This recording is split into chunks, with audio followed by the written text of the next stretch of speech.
निर्जला एकादशी व्रत कथा।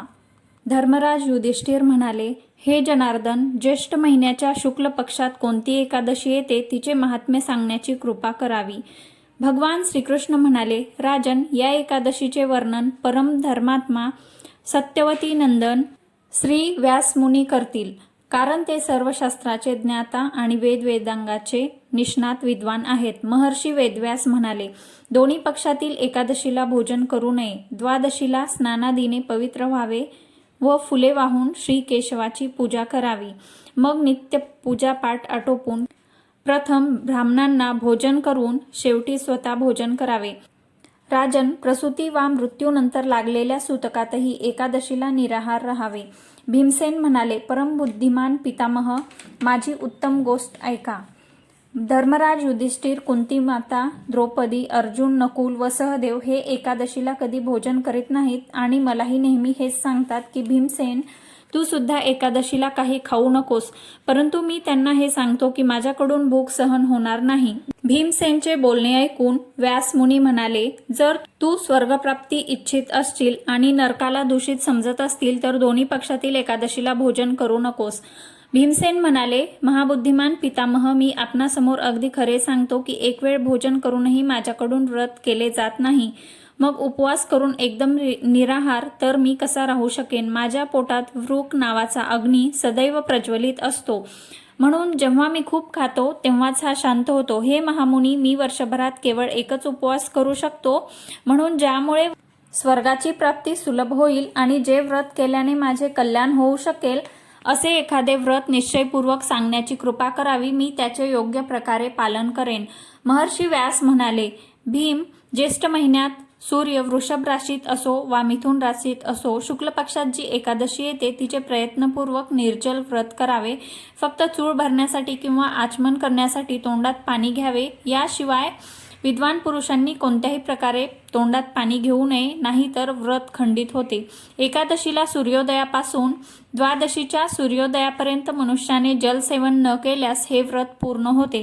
त्यानंतर द्वादशीला पहाटे स्नान करून ब्राह्मणांना जल आणि सोने दान करावे। अशा प्रकारे विधिवत सर्व कार्य पूर्ण करून जितेंद्रिय पुरुषाने ब्राह्मणांना भोजन करून नंतर स्वतः भोजन करावे। वर्षभरात जितक्या एकादशी असतात त्या सर्वांचे पुण्यफळ निर्जला एकादशीच्या व्रताने मिळते, यात यत्किंचितही संशय नाही।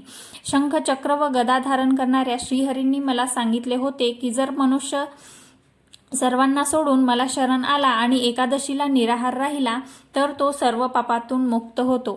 एकादशी व्रत करणाऱ्या मनुष्याजवळ विशालकाय, विक्राळ आकृतीधारी आणि काळ्या रंगाचे दंडपाशधारी भयंकर यमदूत जात नाहीत। अंतकाळी पितांबरधारी, सौम्य स्वभावाचे, हाती सुदर्शन चक्र धारण करणारे आणि मनासमान वेगवान विष्णुदूत या वैष्णव पुरुषाला वैकुंठात घेऊन जातात। म्हणून निर्जला एकादशीला प्रयत्नपूर्वक उपवास आणि श्रीहरींची पूजा करावी। स्त्री असो वा पुरुष, जर त्याने मेरू पर्वता एवढे घोर पाप केले असेल तर ते सर्व या एकादशी व्रताच्या प्रभावाने भस्म होते। जो मनुष्य या दिवशी पाण्याच्या नियमाचे म्हणजेच पाणी न पिण्याचे पालन करतो तो पुण्याचा वाटेकरी होतो। त्याला प्रत्येक प्रहरात कोट्यावधी सुवर्णमुद्रा दान केल्याचे पुण्यफळ मिळते असे म्हटले जाते।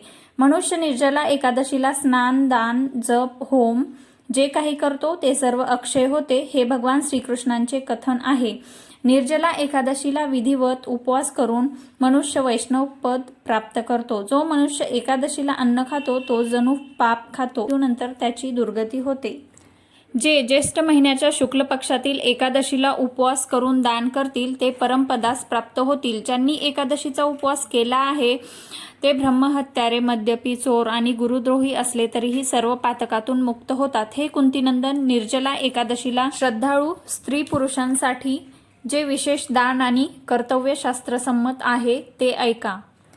या दिवशी सागरात शयन करणाऱ्या श्रीविष्णूंची पूजा आणि गोदान करण्याचे विधान आहे। पुरेशी दक्षिणा आणि विविध मिष्टांनाद्वारे प्रयत्नपूर्वक ब्राह्मणांना संतुष्ट करावे। असे केल्याने ते संतुष्ट झाल्यावर श्रीहरी मोक्ष प्रदान करतात। ज्यांनी श्रम, दम आणि दान करून श्रीहरींची पूजा व रात्री जागरण करीत या एकादशीचे व्रत केले आहे त्यांनी स्वतःसह पूर्वीच्या 100 आणि भावी 100 पिढ्यांना वैकुंठात पोहोचविले आहे. निर्जला एकादशीला अन्न, वस्त्र, गाय, जल, बिछाना, सुंदर आसन, कमंडलू तसेच छत्री दान करावी. जो श्रेष्ठ व सत्पात्र ब्राह्मणाला जोडे दान करतो तो सोन्याच्या विमानात बसून स्वर्गात प्रतिष्ठित होतो. जो या एकादशीचे महात्म्य भक्तिभावाने श्रवण अथवा कथन करतो तो स्वर्गात जातो. चतुर्दशी युक्त अमावस्येला सूर्यग्रहणाच्या वेळी श्राद्ध करून मनुष्याने जे पुण्यफळ प्राप्त करतो तेच पुण्यफळ या एकादशीचे महात्म्य श्रवण केल्यानेही लाभते. प्रथम दंतधावन करून हा संकल्प केला पाहिजे की मी श्रीहरीच्या प्रसन्नतेसाठी एकादशीला निराहार राहून आचमनाखेरीज पाणी पिणार नाही. द्वादशीला देवेश्वर भगवान विष्णूंची पूजा करावी. गंध, धूप, फुले आणि सुंदर वस्त्राने विधिवत पूजा करून पाण्याचा कलश दान करण्याचा संकल्प करून पुढील मंत्र म्हणावा.